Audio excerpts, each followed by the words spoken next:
스데반은 오늘 본문을 통해서 욕망 때문에, 자신의 욕심 때문에 하나님이 보낸 자들을 거절한 자들의 이스라엘의 역사를 얘기하고 있습니다.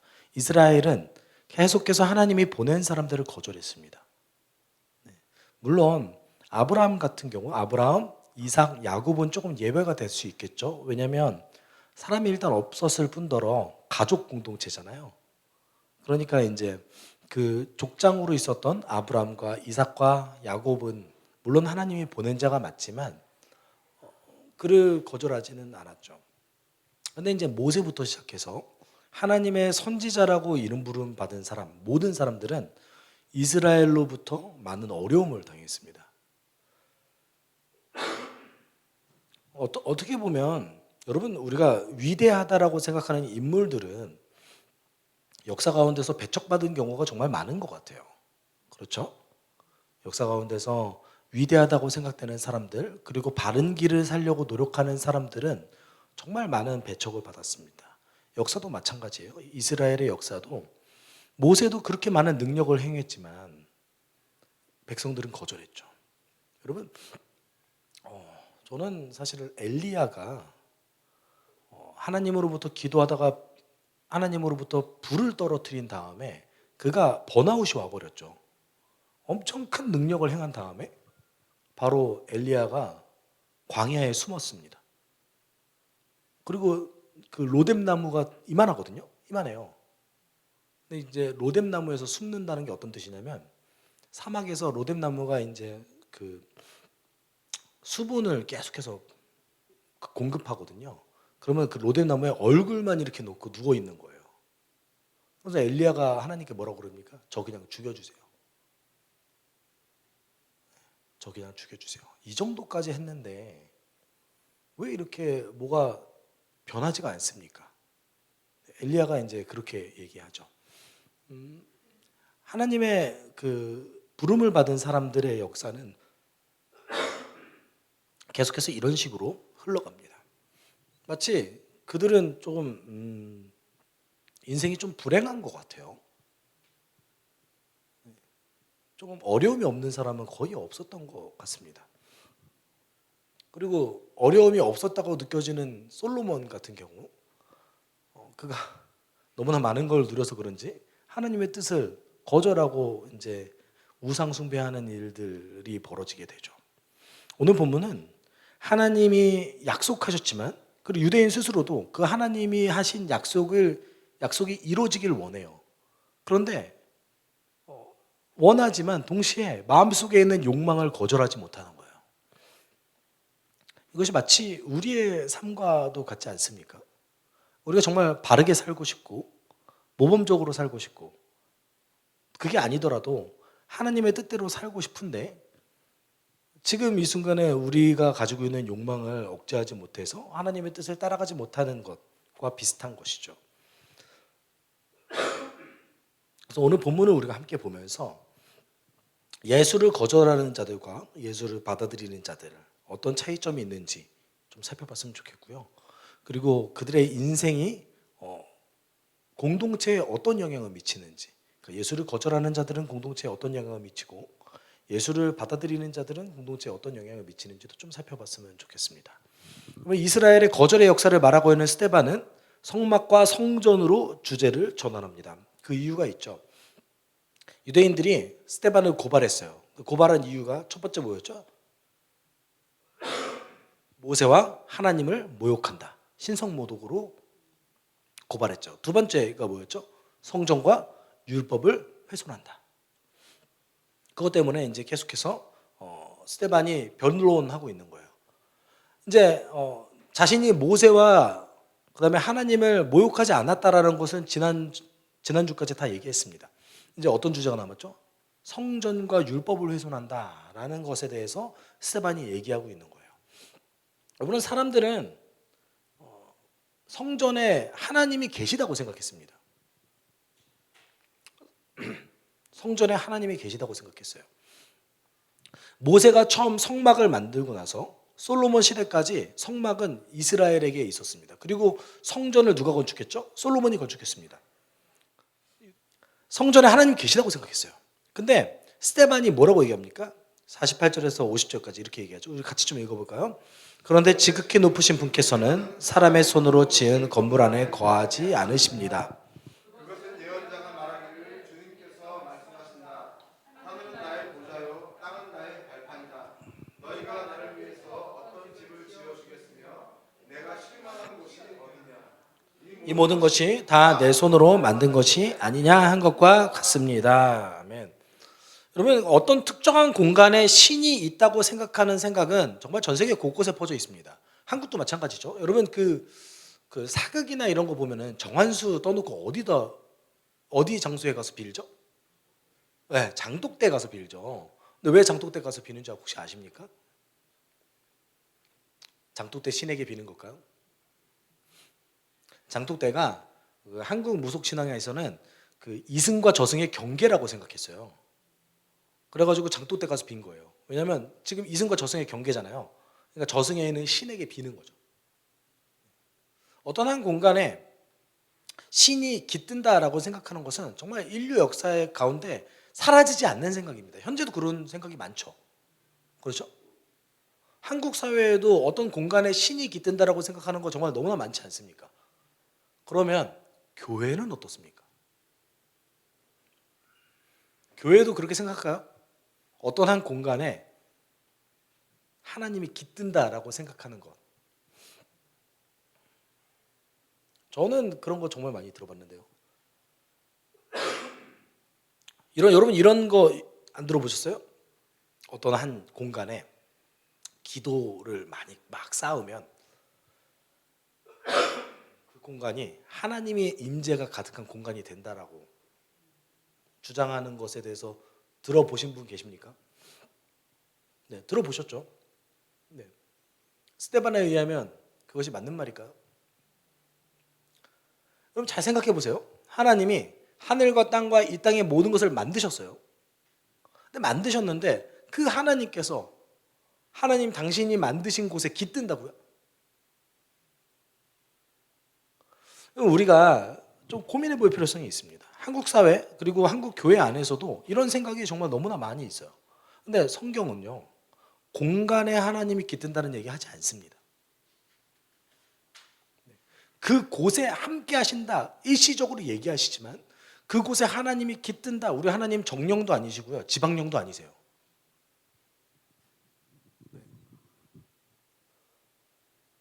여러분, 우리 이런 얘기 하죠. 내 마음속에 거하시는 성령님, 내 마음속에 임재하시는 하나님에 대해서 얘기합니다. 그러면 하나님 내 마음에 계신 겁니까? 공간이 좀 작은 것 같은데 내 마음에 계시기에는 그렇지 않으세요? 정말 그렇게 생각하지 않으세요? 여러분의 마음을 한번 돌이켜보죠. 우리의 마음, 하나님이 깃드실 만한 곳입니까? 오죽했으면 성경이 무릇 지킬 만한 것 중에 내 마음을 지켜라, 생명의 근원이 이에서 남이니라 라고 하셨어요. 마음 지키는 것이 생명의 근원이면 이게 못 지킬 일이 훨씬 많다라는 거죠. 이런 곳에 하나님이 거하신다고요? 내 마음속에 거하시는 성령님, 이것은 내 마음을 인도하셔서 나와 함께 하시는 하나님에 대한 고백인 거죠. 우리 하나님 인간의 몸에 빙의하시지 않습니다. 빙의하셔서 우리를 멋대로 조작하거나 우리를 멋대로 이렇게 이끌어가지 않으세요. 여러분, 우리 하나님은 인격적인 분이세요. 다르게 얘기하면 우리 하나님은 좋으신 분이세요. 그럼 여러분에게 좋으신 하나님은 어떤 분이십니까? 어느 날 갑자기 강제로 나를 이렇게 잡아 끌어다가 나를 옮기시는 것이 좋으신 분이세요? 전혀 그렇지 않죠. 우리 하나님 우리를 설득하세요. 그리고 우리 하나님 기다리세요. 어떤 걸 기다려요? 우리 스스로가 하나님의 뜻을 받아들이는 것을 기다리세요. 근데 우리는 하나님에 대한 좀 오해를 갖고 있습니다. 여러분, 세상의 대부분의 신에 대한 개념이 신이 좀 나빠요. 무속신앙에 있는 신에게 대한 개념도 굉장히 나쁘지 않습니까? 신내림 받으려고 하는 무당이 세상에 어디 있습니까? 그리고 뭐 인도에 있는 힌두교부터 시작해서 그다음에 그리스 로마 신화에 보면은 신들이 정말 나쁜 사람들이잖아요. 나쁘잖아요. 막 이용하고 괴롭히고 그리고 변덕스럽고. 우리 하나님 그런 분 아니세요. 여러분 어떤 한 공간에 그리고 그 사람 자체에 하나님이 깃든다 그리고 강제로 이것을 어떻게 이끌어간다 이런 생각은 사실 하나님에 대한 잘못된 생각에서 비롯된 겁니다. 우리 하나님 우리를 굉장히 인격적으로 대하시길 원하세요. 여러분 심지어 성전을 건축했던 솔로몬이 그 성전에 대해서 성전이 다 건축한 다음에 하나님께 예배를 드립니다. 하나님께 예배를 드린 다음에 솔로몬이 이렇게 고백했어요. 그러나 하나님께서 땅 위에 계시기를 우리가 어찌 바라겠습니까? 저 하늘 위에 하늘이라도 주님을 모시기에 부족할 터인데 제가 지은 이 성전에야 더 말하여 무엇하겠습니까? 그러니까 성전을 처음 건축했던 솔로몬조차 이 공간에 감히 하나님이 깃들기를 바라지 않았어요.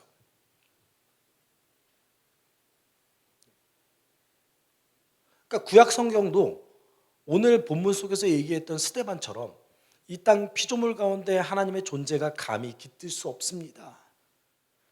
여러분 하나님은 이 땅 가운데 거하지 않는다 이건 아니고 어떤 한 장소와 공간에 감히 깃들 만한 존재가 아니라는 것이죠. 솔로몬 진짜 그렇게 얘기했고요. 구약 성경의 대다수의 선지자들이 역시 그랬습니다. 근데 솔로몬이 성전을 짓고 나서 뭘 요구했을까요? 하나님께 어떤 걸 구했을까요? 하나님 이 백성을 살려주시고 이 예배 공간에서 우리가 하나님을 온전히 예배할 수 있게 주님 도와주십시오. 이 예배드리는 우리 백성들을 주님께서 돌봐주십시오. 이렇게 기도했습니다. 이거 하니까 이 건물을 지어놓으니까 하나님이 복 내려주세요. 이런 얘기 안 했어요. 그런데 문제는 뭐예요? 이스라엘 백성들이 유대인들이 성전에 감히 하나님이 깃든다고 생각했습니다. 이곳은 굉장히 특별한 곳이라고 생각했습니다. 그런데 여러분 정말 성전이 거룩할까요? 예레미야서 7장 11절에 보면 하나님께서 성전에 대해서 이렇게 얘기했습니다. 그래 내 이름으로 불리는 이 성전이 너희 눈에는 도둑들이 숨어있는 곳으로 보이느냐? 여기에서 벌어지는 온갖 악을 나는 똑똑히 보았다. 나 주의 말이다. 여러분 이 성전 안에 어떤 일이 있대요? 온갖 악이 가득한 것을 나는 똑똑히 보았다. 하나님 이렇게 얘기하세요. 심지어 7장 4절에는 이렇게 얘기하시죠. 이것이 주님의 성전이다. 주님의 성전이다. 주님의 성전이다 하고 속이는 말을 너희는 의지하지 말아라. 성전이 있었어요. 성전이 예루살렘에 있었습니다. 그런데 예루살렘에 있는 그 성전이 주님의 성전이다라는 것이 뭐래요? 거짓말이래요. 그러면 왜? 그럼 여러분 지금 주님의 성전이다라고 얘기하는 말이 거짓말이라고 한다면 그러면 주님의 성전으로 불릴 수도 있겠죠. 그렇죠? 그럼 어떻게 하면 주님의 성전으로 불릴 수 있는 겁니까? 어떻게 하면 성전이 주님의 성전이 될 수 있는 겁니까? 그것을 예레미야서 7장 5절에서 7절까지 이렇게 얘기합니다. 너희가 모든 생활과 행실을 참으로 바르게 고치고 참으로 이웃끼리 서로 정직하게 살면서 나그네와 고아와 과부를 억압하지 않고 이곳에서 죄 없는 사람을 살해하지 않고 다른 신들을 섬겨 스스로 재앙을 불러들이지 않으면 내가 너희 조상에게 영원무궁하도록 준 이 땅 바로 이곳에서 너희가 머물러 살도록 하겠다. 이렇게 하면 이곳에서 너희 살게 하겠고 이 성전이 내 성전으로 불릴 수 있을 것이다 라고 말씀하신 거예요. 뭐 하면요?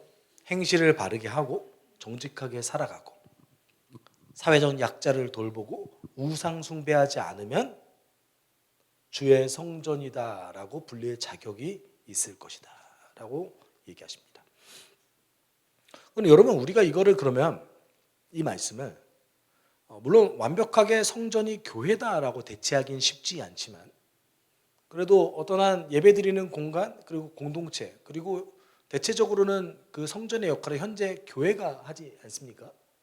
그러면 교회도 주님 보시기에 우리는 교회라고 얘기하지만 그것이 주님 보시기에 교회가 아닐 수도 있지 않겠어요? 여러분 어떻게 생각하십니까? 그럼 만약에 교회가 생활과 행실을 바르게 하지 않는다면 제가 요새 발견하는 것들 중에 하나는 뭐냐면 교인들의 그 삶의 어떤 목표점, 지향점이 안 믿는 사람과 그렇게 크게 다르지 않다라는 것을 발견하게 됩니다. 여러분 혹시 그런 거 못 느끼십니까?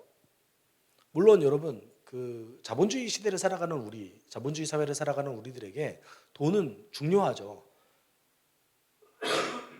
안 중요해요? 저도 제 소원이 돈이 많았으면 좋겠어요. 그렇죠? 여러분 다 그런 생각하시죠? 돈이 좀 많았으면 좋겠다. 그럼 성경에서 돈이 많은 게 좋은 겁니까? 돈 많이 벌면 하나님의 축복입니까?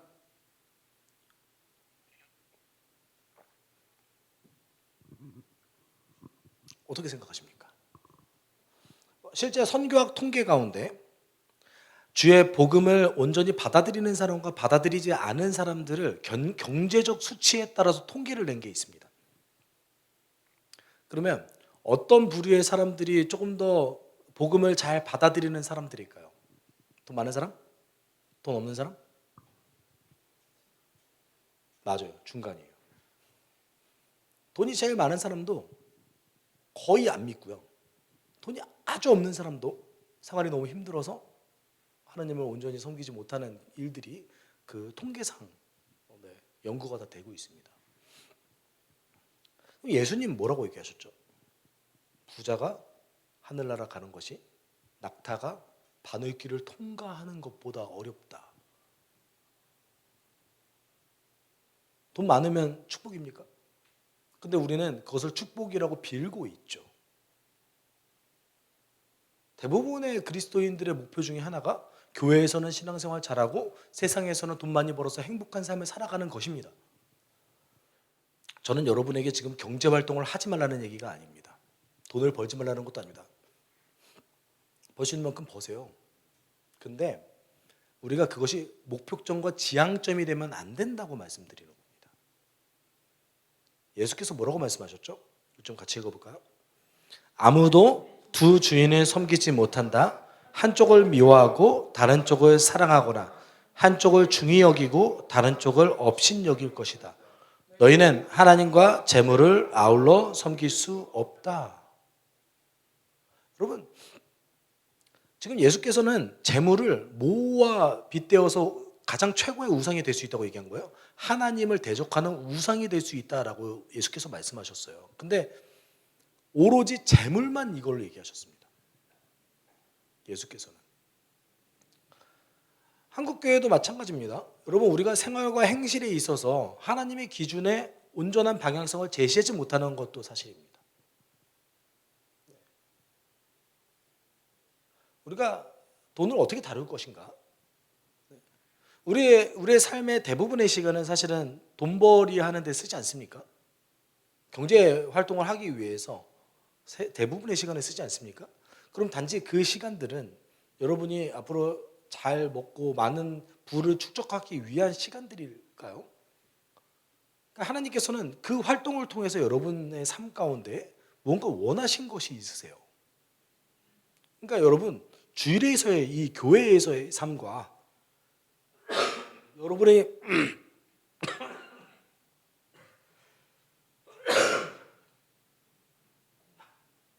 오늘 영상 편집할 때 시간이 많이 걸리네요. 교회에서의 삶과 세상에서의 삶을 분리하면 안 된다는 거예요. 그것이 분리할 수가 없는 일들 중에 하나입니다. 근데 우리는 분리해서 생활과 신앙을 분리하죠. 또 한 가지 우리가 대부분 교회에서 사회적 약자에 대해서 어떻게 생각합니까? 교회가 조직이 결정해서 사회적 약자를 도우면 교회가 한 거라고 생각하죠. 그렇죠? 근데 하나님 그렇게 요구하지 않으셨어요. 너가 해라 이렇게 말씀하셨어요. 또한 우리가 사실 급격한 세속화가 진행되고 있죠. 한국 교회 안에서도. 만약에 하나님께서 보시기에 우리의 교회가 주의 교회라고 부를 수 없을 수도 있지 않을까라는 고민을 좀 해봅니다. 오늘 본문을 다루면서. 그러면 하나님은 어디에 계실까요? 그리고 어떤 사람과 함께 하실까요? 스데반은 성전에 계시지 않다고 얘기하셨어요. 그렇죠? 성전에 안 계신다. 감히 어찌 하나님의 존재가 거기 계실 수 있냐? 그럼 어디 계실까요? 하나님은 이런 사람들과 함께 하십니다. 우리 같이 읽어볼까요? 지극히 높으신 분, 살아계시며 이름을 가지신 분께서 이렇게 말씀하신다. 내가 비록 높고 거룩한 곳에 있으나 겸손한 사람과도 함께 있고 잘못을 뉘우치고 회개하는 사람과도 함께 있다. 겸손한 사람과 함께 있으면 그들에게 용기를 북돋아 주고 회개하는 사람과 같이 있으면서 그들의 상한 마음을 아물게 하여 준다. 하나님 어떤 분과 어떤 사람과 같이 계신데요? 겸손한 자, 회개하는 자. 겸손한 자는 어떤 자들입니까? 하나님 앞에서 내가 어떤 존재인지 아는 자들인 거죠. 그 겸손한 자에게 하나님 어떻게 하신대요? 용기를 북돋아 준대요. 내가 너와 함께 하는데 그 겸손한 자에게 내가 용기를 북돋아 주겠다.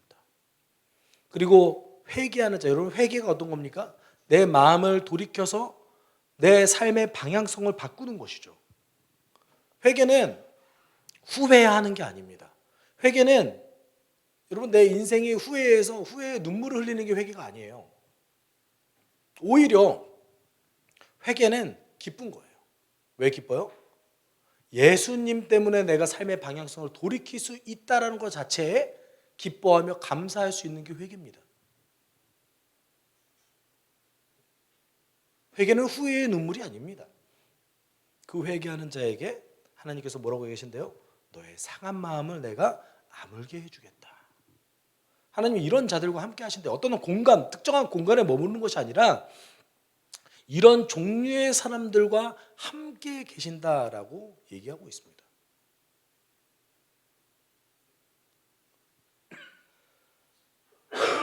그렇다면 우리가 이런 표현도 좀 잘못된 표현일 수도 있겠죠. 우리 예배 중에 계시는 하나님이라기보다 우리 예배 중에 겸손한 마음과 회개하는 마음으로 이 예배와 함께하는 자들에게 같이 계신 거죠. 그런 거 아닙니까? 어찌 하나님이 자기를 거절하는 자들과 함께합니까? 우리 하나님이 인격적이라니까요. 인격적이라는 것은 우리의 인격적인 반응을 원하시는 거예요.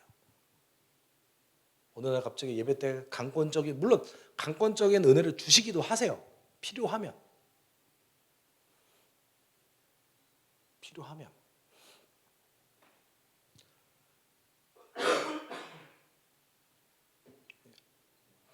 근데 어쨌든 기본적으로 하나님께서 어떻게 계신대요?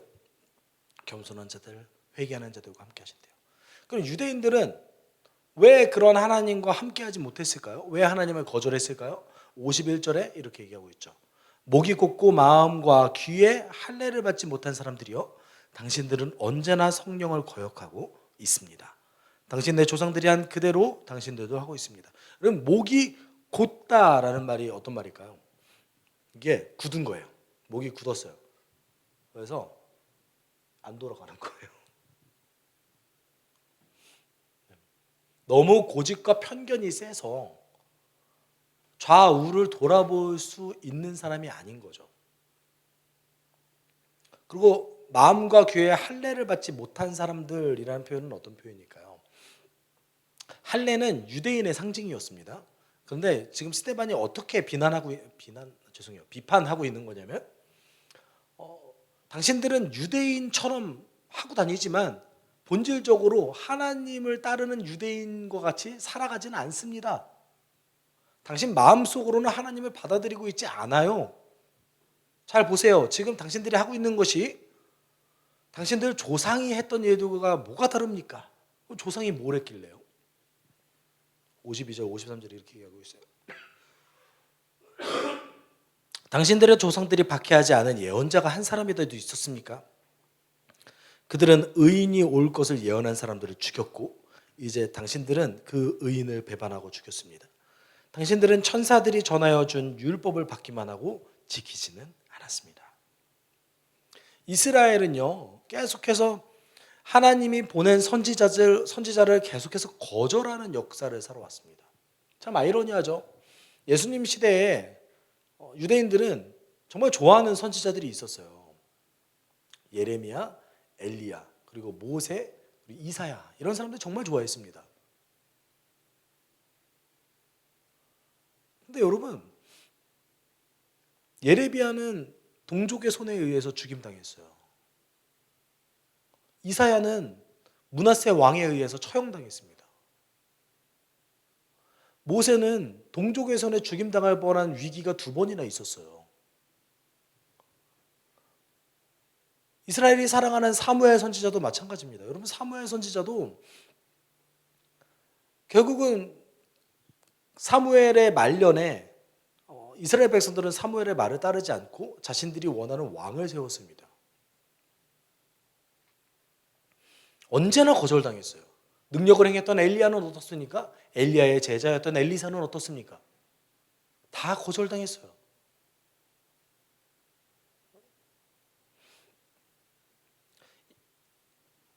이 역사를 지금 누가 따라가고 있는 거예요? 스데반을 고발한 사람들이 지금 이와 동일한 일을 하고 있는 거죠. 첫 번째, 예수 그리스도를 죽였습니다. 예언되었던 예수 그리스도를 그들이 죽였습니다.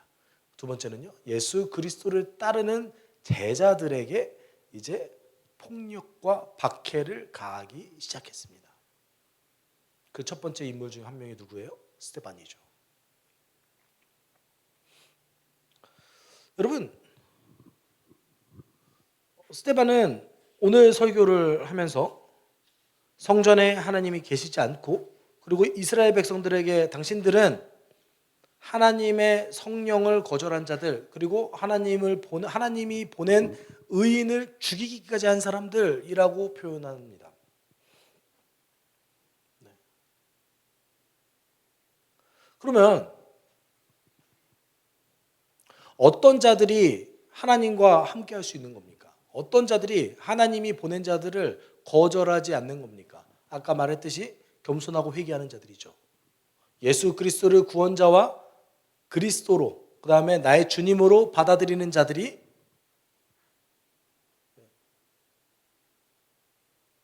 그런 사람들이 어떻습니까? 하나님과 함께하는 자들이죠. 하나님을 거절하지 않는 자들입니다. 저는 이제 교회에 대해서 고민할 때, 오늘 본문이 사실 성전과 관련되어 있지 않습니까? 그럼 우리에게 좀 적용을 해보죠. 겸손하고 회개하는 자에게 하나님 함께 하신대요. 그럼 예수께서는 뭐라고 하셨을까요? 어떤 자와 함께 할까? 어떤 자와 함께 할까요? 그리고 마땅히 공동체는 뭘 하라고 하셨을까요? 우리가 너무나 잘 알고 있는 예수 그리스도의 계명은 요한복음 13장 34절 35절 이렇게 얘기하시고 계시죠. 이제 나는 너희에게 새 계명을 준다. 서로 사랑하여라. 내가 너희를 사랑한 것 같이 너희도 서로 사랑하여라. 너희가 서로 사랑하면 모든 사람이 그것으로써 너희가 내 제자인 줄 알게 될 것이다. 예수님이 서로 사랑하면 너희가 내 제자인 줄 알 거다라고 말씀하셨어요. 다른 얘기로 하면 너희가 서로 사랑하면 내가 너희와 함께 하겠다, 이런 말이기도 한 거죠. 근데 제가 궁금한 게 있습니다. 예수께서 하셨듯이 서로 사랑하는 것이 도대체 가능하기는 한 일입니까? 여러분 어떻게 생각하세요? 가능하다고 보세요? 우리 이거는 마음속으로 손을 한번 들어볼까요? 제가 다 볼 수는 없지만, 네. 할 것 같다라고 생각하시는 분 계십니까? 살짝만 이렇게 끄덕여 주시면 안 될 거라고 생각하시죠? 어떻게 예수님처럼 사랑해? 여러분, 기본적으로 우리는 서로 사랑하는 것 자체가 안 되는 사람들이에요. 왜냐하면 우리의 마음이 깨졌거든요. 우리 존재 자체가 깨진 질그릇들이에요.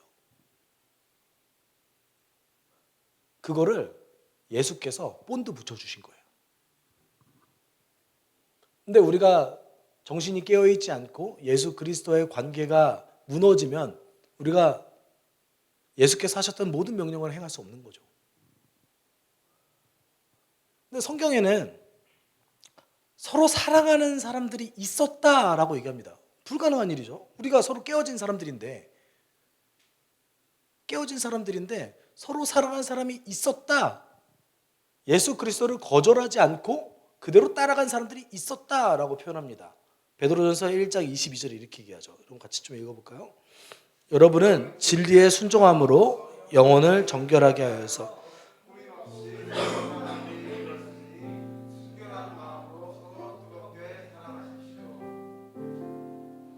뭐래요? 서로 사랑했대요.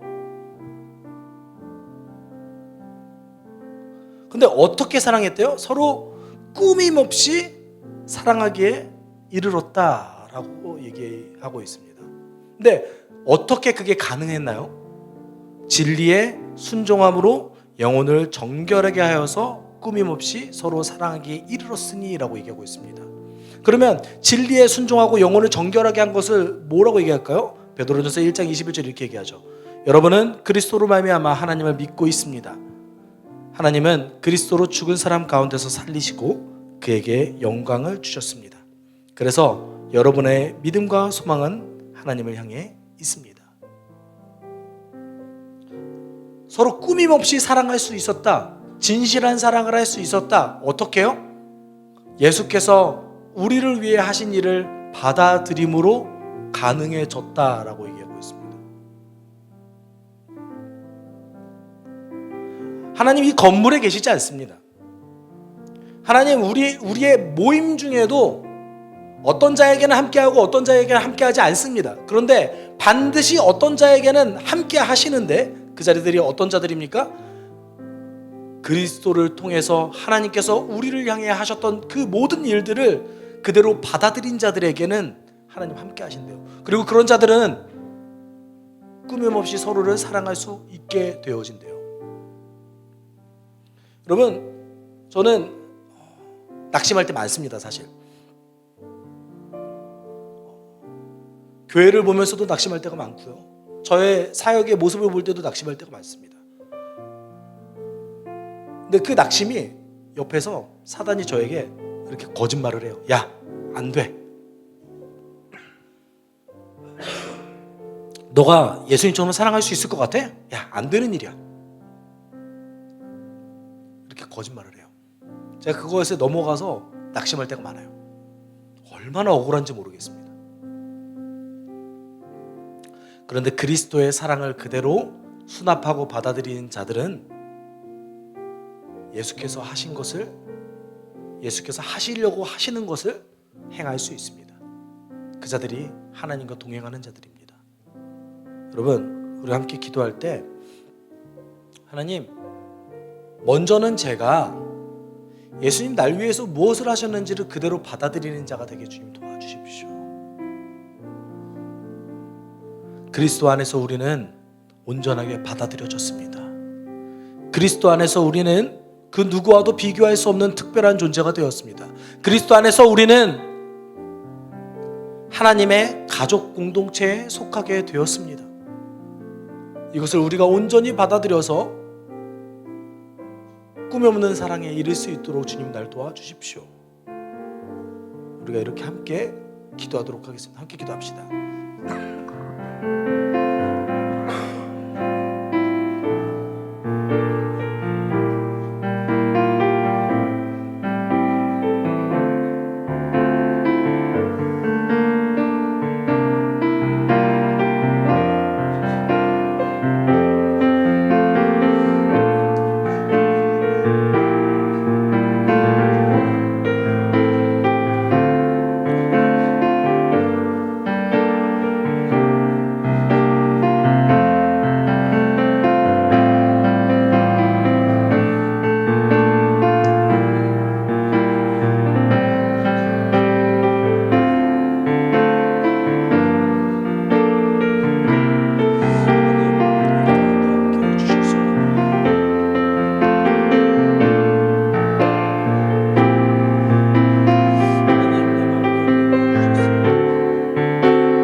사랑이 많으신 하나님 아버지 감사합니다.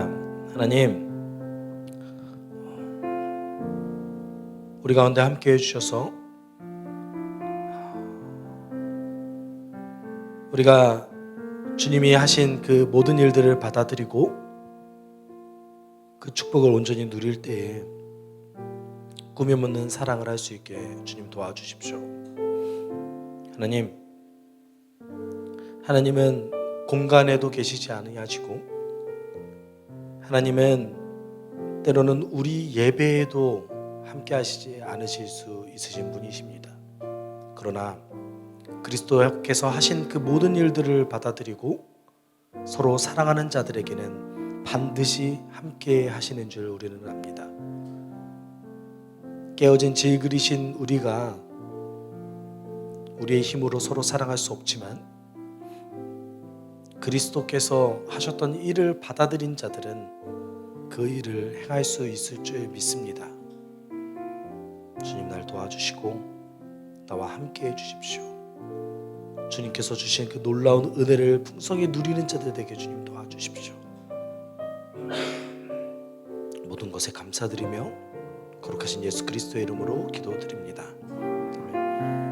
주 예수 그리스도의 은혜와 하나님의 사랑과 성령의 교통하심이 예수 그리스도를 온전히 받아들여 서로 사랑하기를 소망하는 숲속교회 성도들 가운데 함께 있을지어다. 아멘.